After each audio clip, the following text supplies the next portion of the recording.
I'm Amber Tresca, and this is About IBD. It's my mission to educate people living with Crohn's disease or ulcerative colitis about their disease and to bring awareness to the patient journey. To celebrate Mother's Day, I invited a mom friend of mine to talk to me about her disease journey and her work in patient advocacy. I met Mariah Leach at a patient advocacy conference called Healthy Voices. Brooke Abbott and I were developing IBD moms at the time, and Mariah was working on her site called Mamas Facing Forward. We got together and compared notes. Mariah began her advocacy work with her blog, which is called From This Point Forward. She journaled about her diagnosis of rheumatoid arthritis and how it affected her life, both as a law school student and then as a young wife and mother. She discovered that there wasn't enough information and support for moms who live with autoimmune diseases, and so she founded Mamas Facing Forward. She has a website and a private Facebook group where moms with chronic illness can find help with the issues that they face. What I discovered after meeting Mariah at Healthy Voices and then being a member of her group is that we have different diagnoses, but many of the problems that we have are similar, and we can learn so much from one another. Mariah, thanks for coming on About IBD. I'm really excited to talk to you today. Hi, I'm happy to be here. I wonder if you would start by telling me a little bit about your disease journey. Sure. So I was diagnosed with rheumatoid arthritis when I was 25 years old. At the time, I was right in the middle of a dual degree program. I was working on a law degree and a master's at the same time. And my symptoms came on really quickly, but at first they were really easy to excuse. I had some pain in my toe, but I had dropped something on it, so maybe it healed funny. And then my wrists and fingers were hurting, but it was the middle of exams and I was in front of my computer like 24 hours a day. And the fatigue I excused the same way. It was exams. I thought everything would get better when the semester ended, but then the semester ended and everything got worse. And then my knees swelled up to the size of grapefruits and I basically couldn't walk. And I got diagnosed pretty quickly after that. So I've been living with rheumatoid arthritis for more than a decade at this point.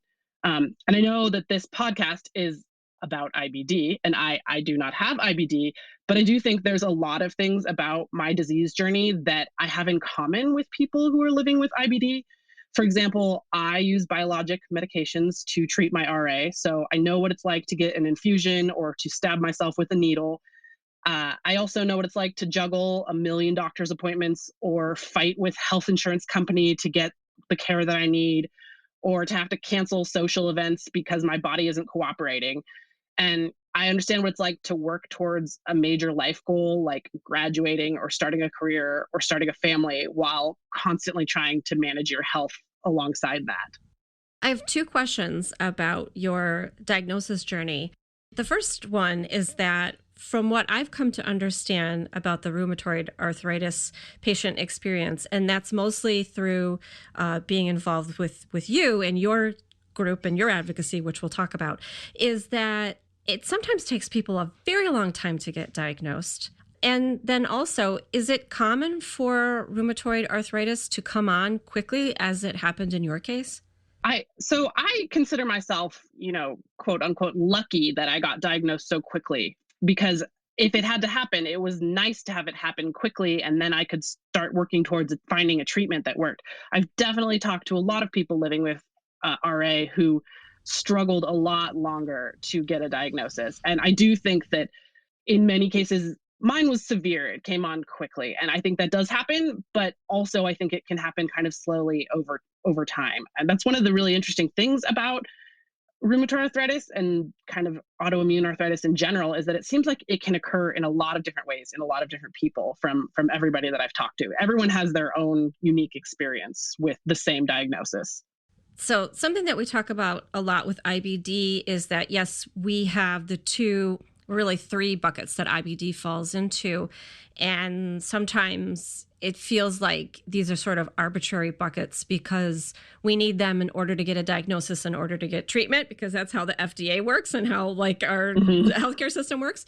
Do you feel, or do you have any thoughts on an idea? Is rheumatoid arthritis similar in that you may be diagnosed with rheumatoid arthritis, but not everyone's rheumatoid arthritis might be the same? Are there subsections of rheumatoid arthritis?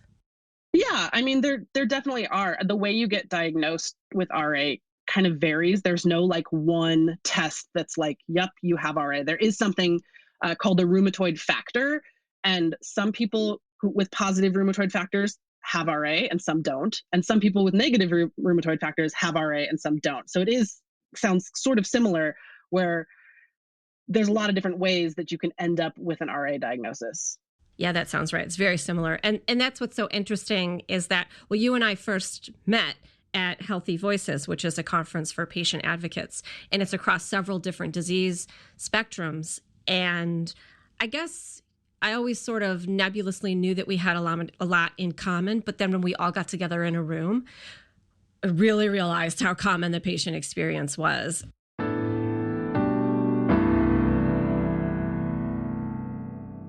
So, of course, you get diagnosed with rheumatoid arthritis and you start a blog. I did. So your blog is called From This Point Forward. Can you tell me about what prompted you to start it? And was it challenging for you to start publishing sort of like personal things about your health? So to be honest, there weren't that many blogs, when I started doing this. And I sort of started it kind of to help myself work through what I was experiencing and the feelings I was having. I've always been a writer. Writing is my profession. Like, it made sense to write about it. And I found it kind of practical at the beginning because I gave the link to close friends and family who wanted to know what was going on.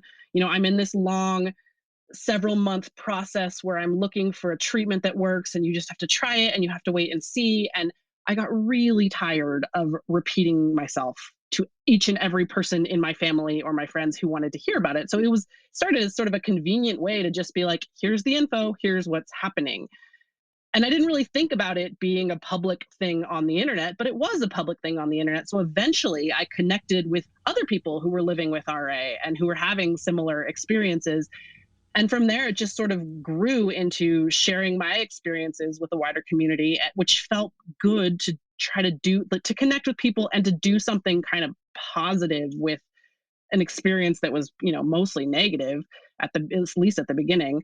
And from there, I sort of launched into patient advocacy. So I guess I started the blog to sort of sort out my own feelings, and it like took on a life of its own after a few years. Right. It's so interesting how so many patients that I interview say almost exactly the same thing. It's a way to process what you're going through. It's a way to keep everybody updated. I know that's so hard. Like when I was dealing with my surgeries, having to make all those phone calls. Oh my gosh, it was ridiculous. It's so much easier just to like update a status or write a blog post and then everybody go read this. Well, not to mention there's also an emotional toll on you, especially if there's like a frustrating experience. The first biologic that I tried, it didn't work. And so that was a frustrating experience. And so to kind of go back to square one and then have to tell everybody that I was going back to square one over and over again, there's an emotional toll there. So it was sort of a protection to write it down and then be like, you look there and let's have my real life over here with my friends.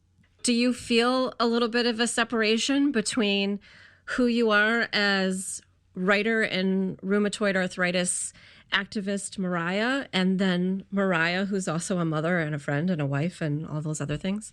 Not anymore. I think since my career morphed kind of into patient advocacy, when I finished law school and had my degrees, I looked at my health and I looked at starting a career and I looked at starting a family, and I went for family. And so then my patient advocacy and my writing turned into my part-time career while I raised my kids. And so now it's sort of melded, but certainly at the beginning, I had a path that I knew I was on. Like I had a career that I was working towards, and like this was just a side thing that I had to take care of and then get back on my path. And that was how I felt at the beginning, certainly. Yeah, and now your path is essentially a new path. Or is this a branch off of your path? Well, no, my path took a turn. Yeah. And it's not necessarily a bad thing. And I think in a lot of ways I ended up happier than I might have otherwise, because I evaluated what was really important to me instead of, doing what I thought I was supposed to do, I guess. But it was definitely a change in my path. Right, for sure. I think a lot of people can identify with that.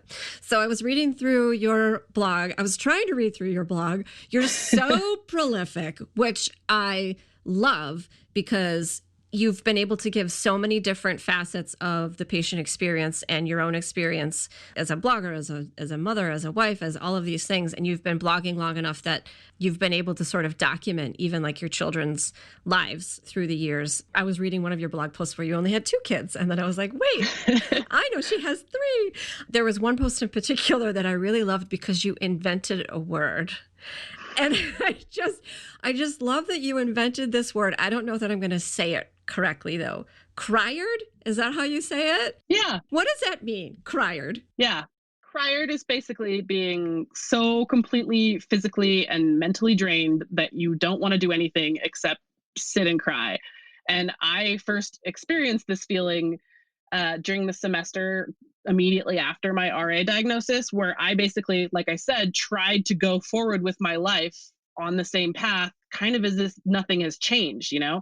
So I kept going at the same rate, and I just hit a wall where I didn't really know what else to do other than sit and cry.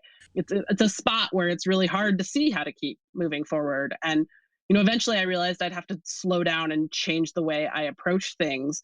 And I've definitely become better at managing my energy in the years since, but it's still a useful word, like, especially as a new mom, that's a good word, criard. There's many times where you're like, go to sleep, baby. I am criard. Oh, absolutely. Even in the toddler years, I remember sitting down with I don't know if my son was 2 or 3 and I'm sitting down with him and I'm trying to have like a rational conversation with him. And I'm like, you have to let me sleep sometimes.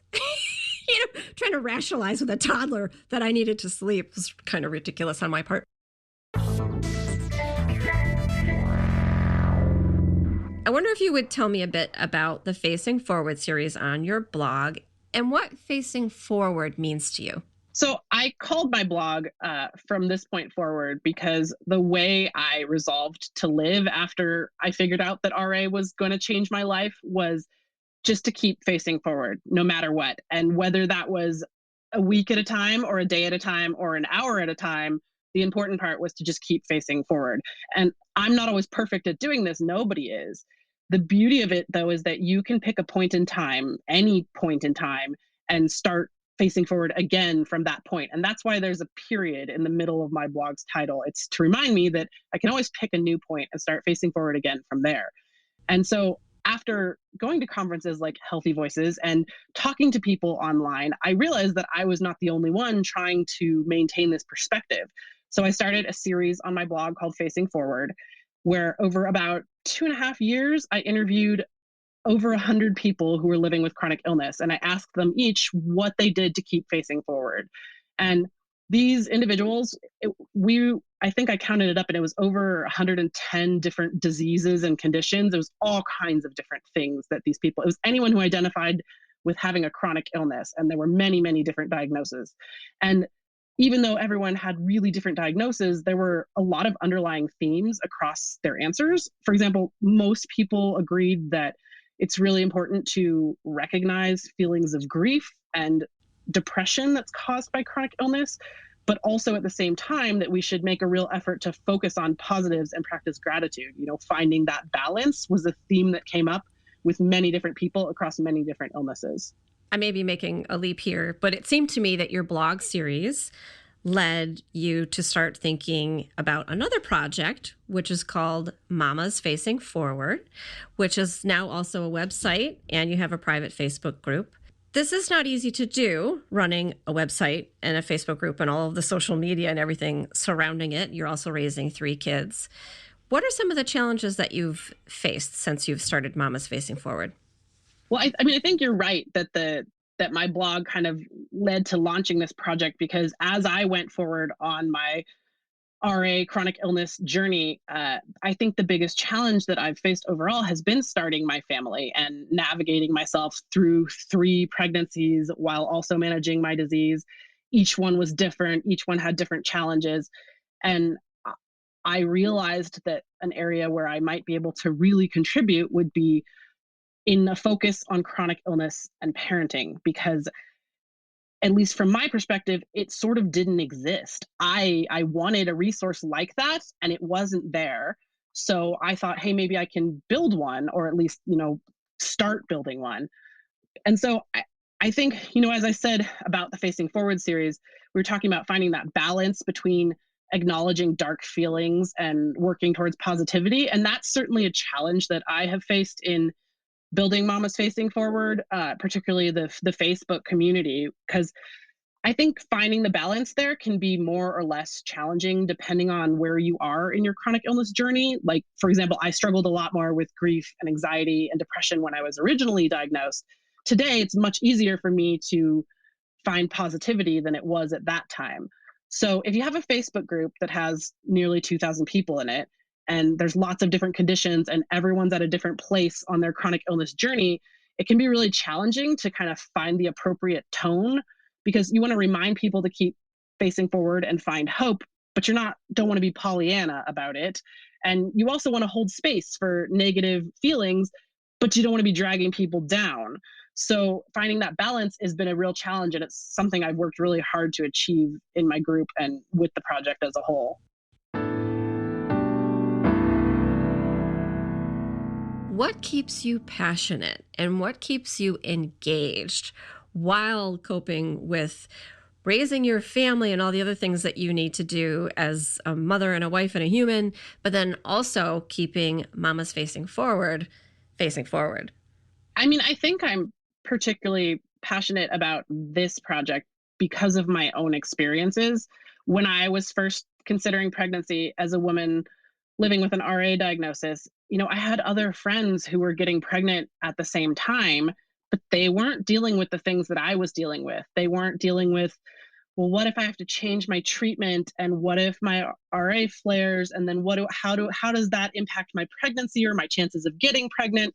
And so I had all these questions, and not just the pregnancy questions, things like, can I be a good mom and have RA? Like, will I be able to take care of a baby? Will I be able, like, am I making a bad choice? So what I really wanted, I was desperate to find someone to talk to who had been through what I was going through, and could, counsel me, or, just tell me I wasn't, completely off the wall for wanting to pursue this.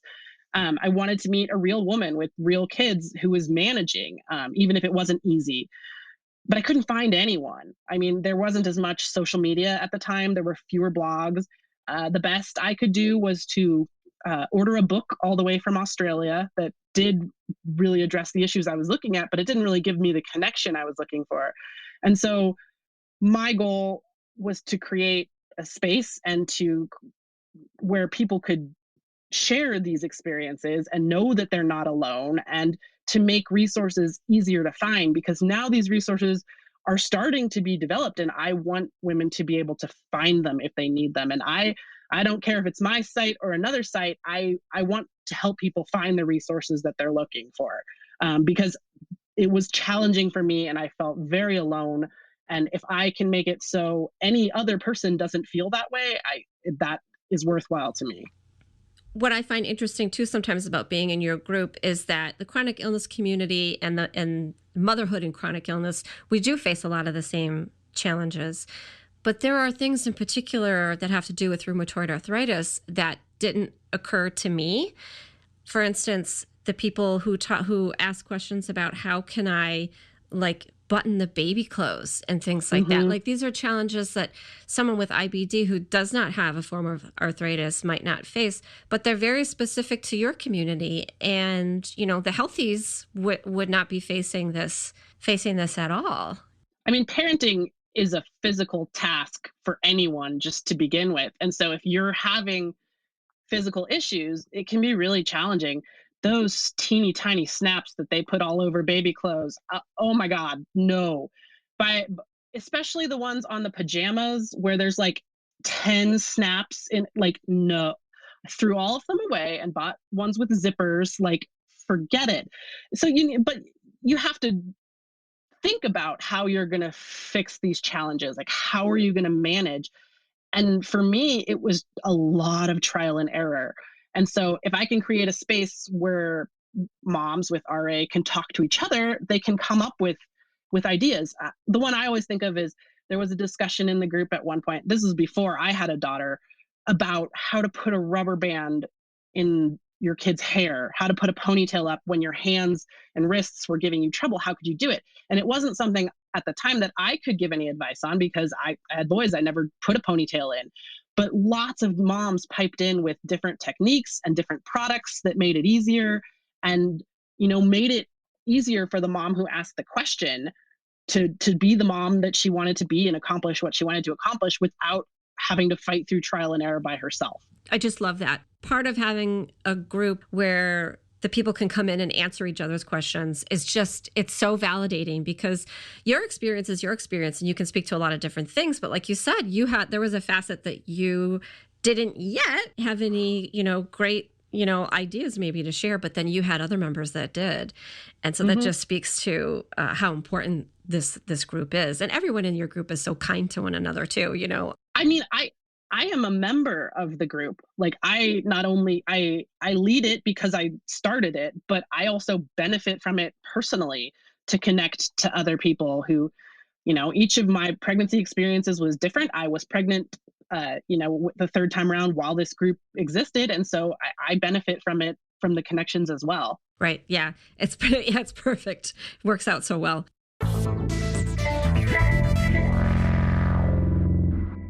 We're recording this in May of 2020, when there's some big stuff going on and we're quarantining and trying to juggle everything involved with that, plus what we normally have.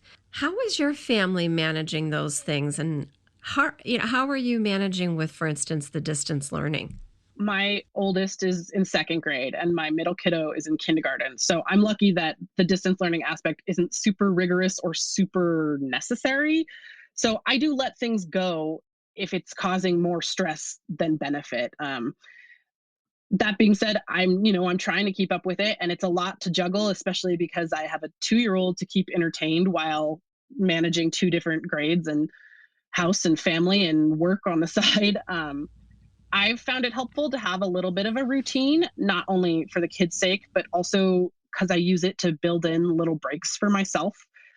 For example, we actually start each school day by listening to a podcast. We chose an educational kids podcast.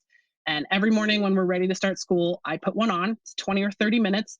And that gives me half an hour to drink my morning coffee while it's still hot, collect myself to face the rest of the day. I don't have to jump right in right away. I'm also still packing lunches and snacks the night before, like I did for school. And that way at lunchtime, there's no debate over what we're having for lunch. I just put it down in front of them. And then I also get to sit down and eat my lunch instead of running around meal prepping and catering to requests. So I try to build in these little breaks for myself into our routine. And I'm also reminding myself that play is learning and that, they can learn so much just from playing with each other. And, sometimes the most important thing I can do is let them veg out in front of a screen so that I can take a break myself and not burn myself out.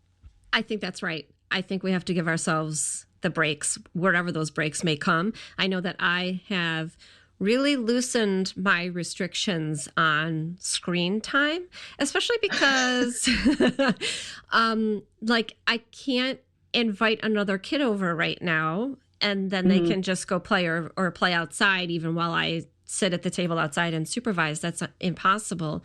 So I've had to let them get on, whatever messaging system to be able to talk to their friends. So I don't feel great about it, but at the same time, I feel like that's what we have to do. No, I agree. I definitely have given my kids access to apps that I wouldn't have done for years, probably until they requested it, because now it's necessary to let them communicate with the outside world. I realized that my kids are missing their friends and their school routine more than they're actually verbalizing to me. I mean, I think there's definitely there's a big change in their world to go from spending every day at school to spending 8 weeks in our house with just their siblings. And I think for one thing, the 2-year-old is doing great. Like she loves having everybody home. She's a third baby. She likes chaos. Like she's into having everybody around. We are her friends, but it's much more of a challenge for the older kiddos. So we've done things like my oldest made a word search for one of his friends, and we scanned it and sent it to his mom so that they could do it. And that was fun. Or my middle kiddo, my kindergartner has a special friend, a girlfriend, but not a girlfriend, but they're real cute together. And so he drew a picture for her, and we sent it to the parents. And so I guess we're just doing our best to normalize things and make sure the home is still happy. Those are great ideas too. I'm noting them down because I think I might use those as well. So for this summer, I put my kids in camp, usually, on and off during the summer.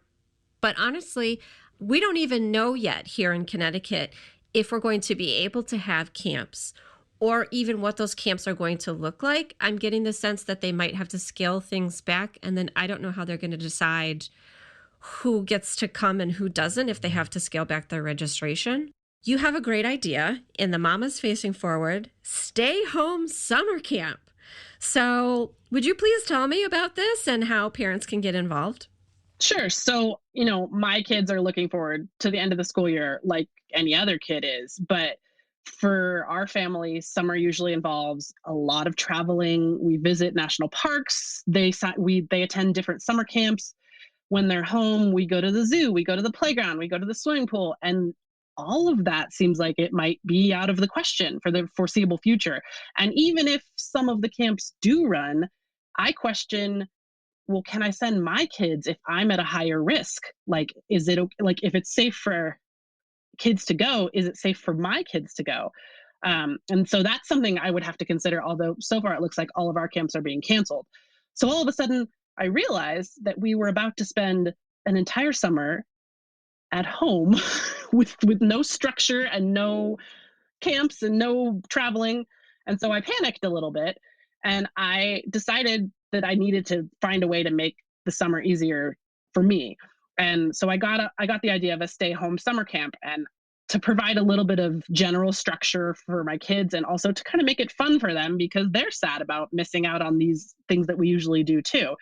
And I think it's very important to give kids a lot of time for free play, but I feel like mine are happier and more cooperative if we have at least some sort of activity each day. So I decided that we would have a different theme for each week of the summer, and that we would have activities that would go with that theme. And so I realized that if I was going to do all this work coming up with these themes and these activity ideas for myself, I might as well share them because maybe other parents could benefit from them too. So I'm planning to share these ideas. So each week there'll be a different theme, and each theme will have a menu of ideas for things to do, crafts to make, books and movies you can watch that are on the theme topic, just to sort of make it a little more fun. And I'm going to publish each menu on mamasfacingforward.com. And I've created a Stay Home Summer Camp Facebook group where people can share what they're up to. And the idea is that you can follow along with my family as we do it in real time, or you can do it on your own, follow whatever schedule works for you. And my hope is that these ideas will make it a little easier for parents to get through a summer with their kids at home, particularly parents who are dealing with their own health issues. And, most of us suddenly don't have the outside help that we usually depend on, babysitters or school or camp or whatever. But, I think it's something that could be useful for any parent, and it's been fun to develop it. So useful. I mean, holy cow, very useful. And, something that you brought up that I love is the idea that you're approaching it from this sort of inclusive standpoint, that it's going to be from your perspective, which is a person that is also dealing with a chronic illness. Because I think sometimes I go to blogs or YouTube or wherever I go to find things to do with my kids. And sometimes I'm like, well, that's just right out. Like, this is a healthy person's idea of what we can do. So the idea that there's something for us moms who have maybe a little something else to consider this is going to be wonderful. I'm trying to keep it simple, and I'm trying to make the suggestions, not super complicated, and with whatever stuff that you're probably likely to have on hand at home. And then with educational on theme screen time, so you don't have to feel guilty about giving them screen time to get yourself a break. Right. And I love that you said that stuff that you have at home too, because the Walt Disney World resorts like posting things about the recipes that they serve in the parks, and then they're letting these recipes out, I guess, or whatever, for us all to try to create these things at home. And a lot of times I look at the recipe and I'm like, I cannot get my hand on any of these ingredients. Are you kidding me right now? Like, I can barely get flour. I can't even get the bigger marshmallows to like make s'mores. None of us are going to the craft store right now. And I tried to order tempera paint from Amazon, and you cannot get it. You can't get tempera paint because apparently everybody wants tempera paint right now. So I'm trying to find workarounds and things you can do with what you have, because obviously for people who fall into a higher risk category, we got to stay home a little bit more than other people might. And so what can we work with what we have at home? Exactly. And to your point, even if my kids are able to go to the camps that I scheduled and frankly already paid for, I'm going to have to make that decision as to whether or not I consider that to be an acceptable risk. Because if they do come home and they have been exposed, not only the idea that I could then be exposed as an immunocompromised person, but also that we would then have to self-isolate again for 14 days or whatever is suggested. So there's a lot for us to consider there. So the stay-at-home camp is really looking very attractive to me right now, Mariah. Well, my family is going to start the week of May 25th, and our first theme is going to be outer space. So that's what's coming. I love outer space. It's the best. Is there anything else that we haven't talked about that you want to cover? My main goal is, I feel like, particularly for parents who are living with chronic illnesses, there's really unique challenges that parents with chronic illnesses face that I don't think get enough attention. There's a lot of good parenting resources out there, and there's a lot of chronic illness resources out there. And I feel like there's not as much overlap between those two as there should be. And so I like to do whatever I can to kind of help fill that gap and encourage others to help fill that gap, because there's a lot of us out there who could benefit from it. I agree with you completely. I've so benefited from your group, and I know that so many other parents have as well. Would you remind me of your social media? Mamas Facing Forward has a private Facebook group on Facebook that's open to anyone who's a mom or wants to become one someday, or is considering becoming one, who lives with a chronic illness, is welcome to join that group. There's also a public Facebook page for Mamas Facing Forward where I share resources and articles. And I feel like that could be useful for partners or family members of people who want to learn how to support their family member with a chronic illness. We also have an Instagram page, which I believe the handle is Mamas Forward. And I guess we're on Twitter too. I'm not very good at Twitter, but we're there. And I never mastered Twitter. It's funny. Twitter's kind of an interesting space, and I'm on Twitter a lot simply because a lot of the gastroenterologists are on there, and it's kind of exploded in the past year or so. So it's really a big place for IBD. I don't know about rheumatoid arthritis. But that's exactly my issue with Twitter, is it goes so fast. I feel like I can't keep up, and I have trouble absorbing information from Twitter, but I'm trying. And I think you're right, because the cool thing about Twitter is you can make a lot of different connections there and, figure out the way things overlap. And I think that's really awesome. I'm not very good at it. Well, maybe we can bring you along on the Twitter. The Twitter. The Twitter. I think you have the Facebook handled, and I think you have the Instagram handled. So thank you so very much for talking with me, for spending a little bit of your child-free time with me today, and for your advocacy. It was so needed and is so important, and I'm so glad that you're in this space. I'm not glad that you had to, be diagnosed with a chronic illness, but I'm super glad that you are in the space and that you are helping parents who are looking for information that they need. So thank you so much, Mariah. Thank you for having me.